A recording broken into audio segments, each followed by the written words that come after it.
That should do her.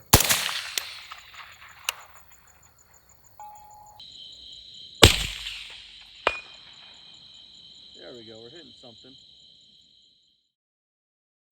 Hey, what's going on, guys? Brandon here with Texas Plinking, trying something that I've been wanting to do for a very long time. I think about 4 years ago I gave it an attempt, but the content was so-so. I got some new equipment, so hopefully we can do it a bit better. In case I haven't put it in the thumbnail or title or something along those lines, we're talking about shooting long range, in quotations, at night. I say long range because I think all long range is, it's not a definitive range, but more so just how effective a platform is. So that being said, a 22 can shoot long range, but its version of long range is not the same as a 338. So that being said, once we start shooting with some night vision devices, I think the effective range will start kind of coming down a little bit because there's just more variables and more stuff to deal with. I know I'm certainly very inexperienced with it. I think I've only ever shot beyond 100 yards at night twice. Just twice now. So this will be the third time and the first time with this setup. So I don't know it too well, but nonetheless, I'm excited. And I was going to do this kind of experimental anyway, but why not? Let's just get a video going with it. So we're going to talk about it real quickly. Most of this is just going to be shooting because I know that's what you guys want to do. But hey, you know what? I got to wait for the sun to go down. So might as well talk about the setup a little bit. So let's go ahead and talk about the rifle. You guys have not seen this yet on YouTube. I did post a little bit on it on Instagram. This is an Adams Arms P2. At its core, it is an AR-10. However, it's got one really cool trick up its sleeve, and that is that it is not a direct impingement operated rifle like most AR-15s and AR-10s. Rather, this is a piston driven firearm, and so that is pretty darn cool. Not long ago, I made a video with a 16-inch barreled SIG spear, the MCX spear, and that was in 7.62x51 or 308. And that was a piston operated gun, but that gun goes for like $4,000+. Starts to make a SCAR 17 look pretty cheap. That's got a 16.25-inch barrel, and that is a piston driven gun. And now we have something that is totally through and through the ergonomics and just as far as parts compatibility with grips, triggers, all that kind of stuff, an AR-10. And this too is a piston driven gun, and it is significantly cheaper than those other options I just mentioned. So that's pretty cool.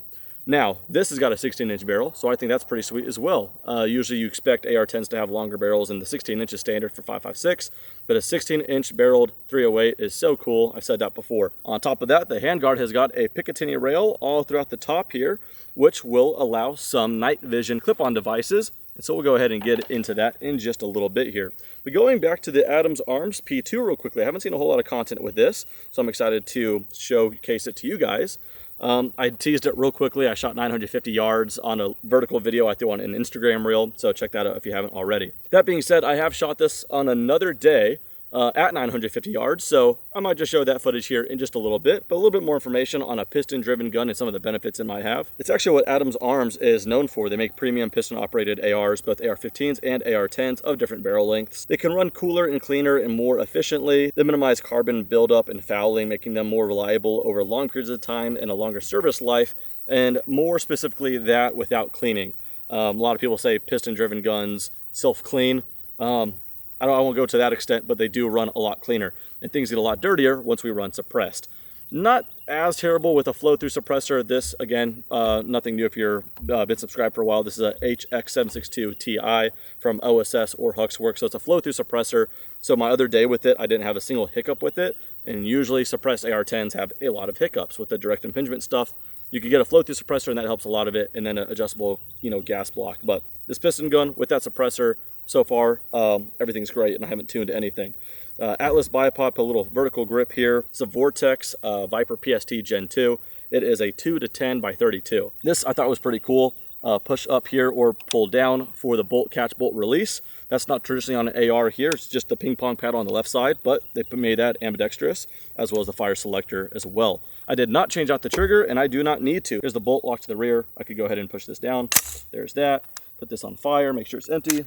Trigger is just a single stage, no creep at all, and just breaks so nicely. I do not have a pull weight with me, but shoot, that feels like, I don't know, 3 pounds or so in a clean 3 pounds. That's just a wild guess though. So yeah, my other day with it, we'll go ahead and show that footage. I was shooting with some Federal 308 with some Sierra Match King bullet, 168 grain, and we'll just make that nice and brief. Here's some performance at 950 yards.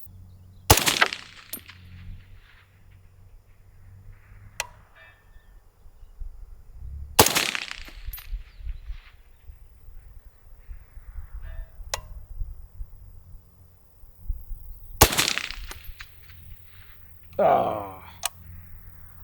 Damn, that was doing pretty good there. Got to end on a hit though.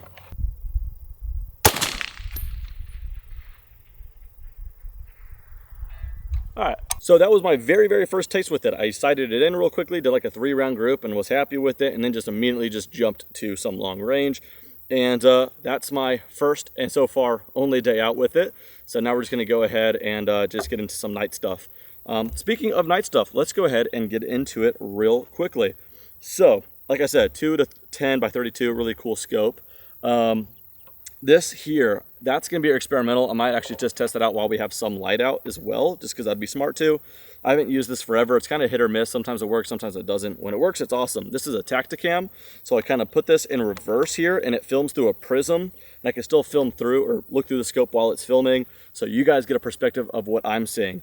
When it works, it's awesome. You guys tell me I need to use it more, but sometimes the app and everything just glitches out, so fingers crossed. We could go ahead and test that out, and if that could work during night vision, that will be awesome. In any case, worst case scenario, this is a PVS-14 with a cell phone mount right here. I could put this on a tripod and film myself, so at least I will be exposed and well lit for video, but you guys may unfortunately not see what I'm shooting, so that's all experimental. This, I don't know why I have not made a whole lot of videos with it, if any. This is my Knight Armament PVS-30. It's a night vision clip-on. And so what that does is it clips onto a rail right here, as the name might suggest. And you actually put this in front of your day optic, as I will do right here once I remove this protective cap. Put this right about here, push it forward, and then lock it in. Then it comes with like this little koozie looking thing. And just so no light can bleed off in here, we go ahead and slip that underneath. Bada boom. There is that. We have a focus ring here, on-off button here. This is powered by 2 AA batteries. And so pretty much what you're doing is taking your day optic and zooming in to night vision, and you still zoom traditionally back here. You get your parallax set once and you're done. Now your focus ring is way up here. Kind of cumbersome, very heavy, but pretty damn cool. This is only my 3rd day out with it, or night out, I should say, and I'm really looking forward to it. The furthest I've ever shot with this was like 300 yards maybe, 250 to 300 yards. So how much is the bullet really bowing at 300 yards? And it was on a rifle I knew really well. So that's not too sexy. Today, we're definitely going to try more than that. So with that said, I'm going to go ahead and rip the night vision off just to confirm. One thing that a lot of people don't think about is in night, it's going to be kind of hard to see what I'm dialing with. So I'm going to try not to dial at all. By try, I'm just not straight up not going to dial. And I'm just going to do holdovers, because that I will be able to see through my scope and the PVS-30 night vision device. So I'm going to try to do all the night vision shooting just holding over. So real quick, because that footage you just saw at 950 was a while ago and at 950 yards, I'm going to try, I'll be happy if I hit something at 526 yards at night. Is pretty impressive. And I'll be really happy if I hit something at 770 yards. It's a tombstone target, smaller than torso. It's about yay big. So if I could hit that, that'd be great. While I have maybe about 30 minutes left of sunlight, I might just go ahead and try to confirm my holdovers. So we're going to try our first shots here at, we're at 526 yards. Supposedly I should be just under 4 mils. And this is a little tough to look through, but I'm doing it for y'all. Hopefully it works out. All right, let's go for the silhouette there. It's a tiny silhouette. Let's put it right at 4 with no wind, just see what happens.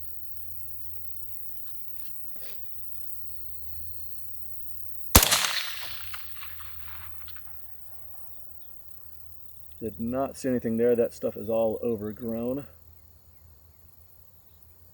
Maybe let's try 3.5.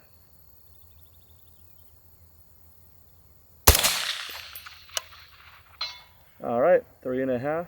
I will try to remember that. I got 5 in the mag. Let's go to 770. 770, I think I should be just a tick over 7. There's 7. Try 7 mils dead on, see what happens.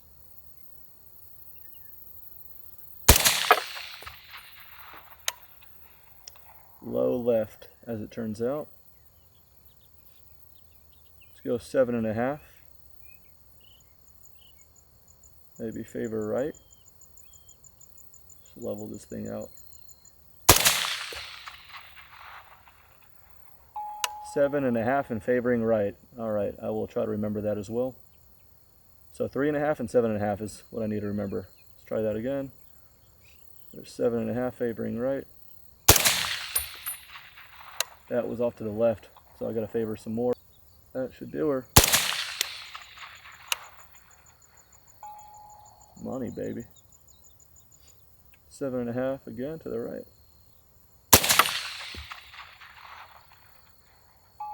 All right, guys. Well, with the power of editing, this is going to be a little quicker of a video for you. But now I got to wait for it to get dark. So what do I have here?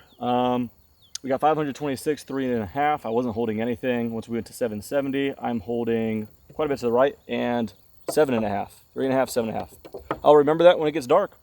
It may not even be in focus for all I know. Here we are at 2 power. We fill in the scope right around 3 and 3.5. And at 10 power, this is what we got. And I focused it to the best of my ability. Here's a little help with some infrared light from a D-Ball D2 from Steiner. I'll try to focus it as best I can. That's the best we got. All right. Oh boy, let's go ahead and just give it a whirl here. I can't see shit. There we go. That right there for sure is an 8-inch popper. I can see that pretty clearly. Right around here should be the silhouette. Kind of tempted just to go for the 8-inch popper because I see it more clearly. Let's just try it. Let's just start small.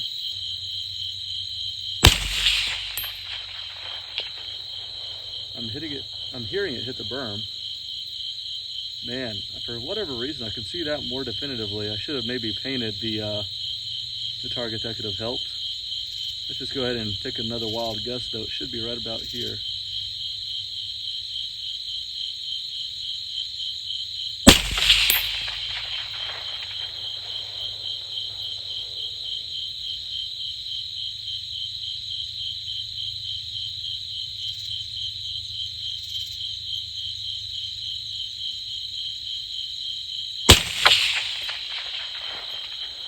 Huh. Funny enough, we might just have better luck moving over to 770. You can kind of see the tombstone there.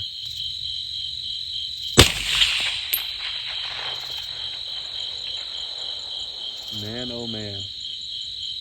I was about to say this is a shot in the dark as a saying, but this is quite literally shot in the dark. I can't hardly see anything. I know that's it right there.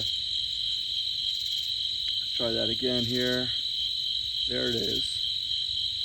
That for sure is it. So let's go ahead and hold 7. And a half, holding left.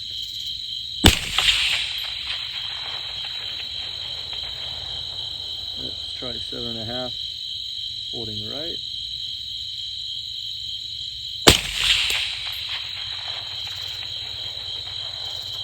Man, I've never wanted to hear an impact more than I do right now.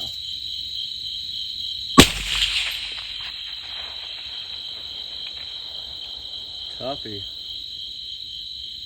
All right, gotta load up some more here.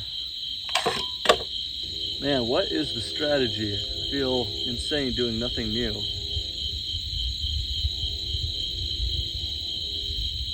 They killed the light. Let me try without infrared help there. And now I might lean on some illumination just a little bit. Go 7. And 1.5.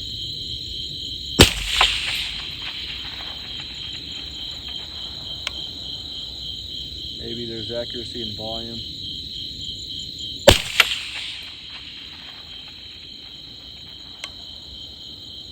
Tough, man, tough. This thing, I don't know where that's at. That might be 300 yards.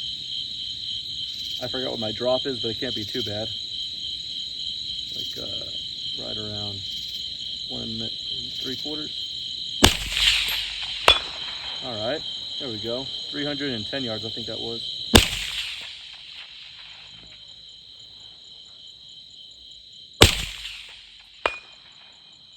Well guys, unfortunately not the way I saw it going, and it's just all really user error. I thought I was going to be able to have much better visibility just from messing around with that thing before. I think we had better moonlight and all that good stuff. Just all ambient light was better. And when I mess with it in my backyard, it always seems a little bit more clear. But yeah, I just think I need to dedicate a one rifle to being the long range setup.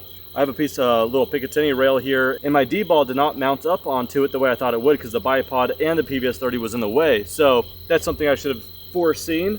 And this is just not a rifle I know too well. I know it's accurate, but this is only my second day out with it, and my time during the day was pretty limited. One of those times being just to confirm the holdovers. But yeah, the PVS-30, it's got a green phosphor tube, and the FOM is under 1500, so it's pretty grainy. And so I thought I'd be able to pick up those targets better, but you know what?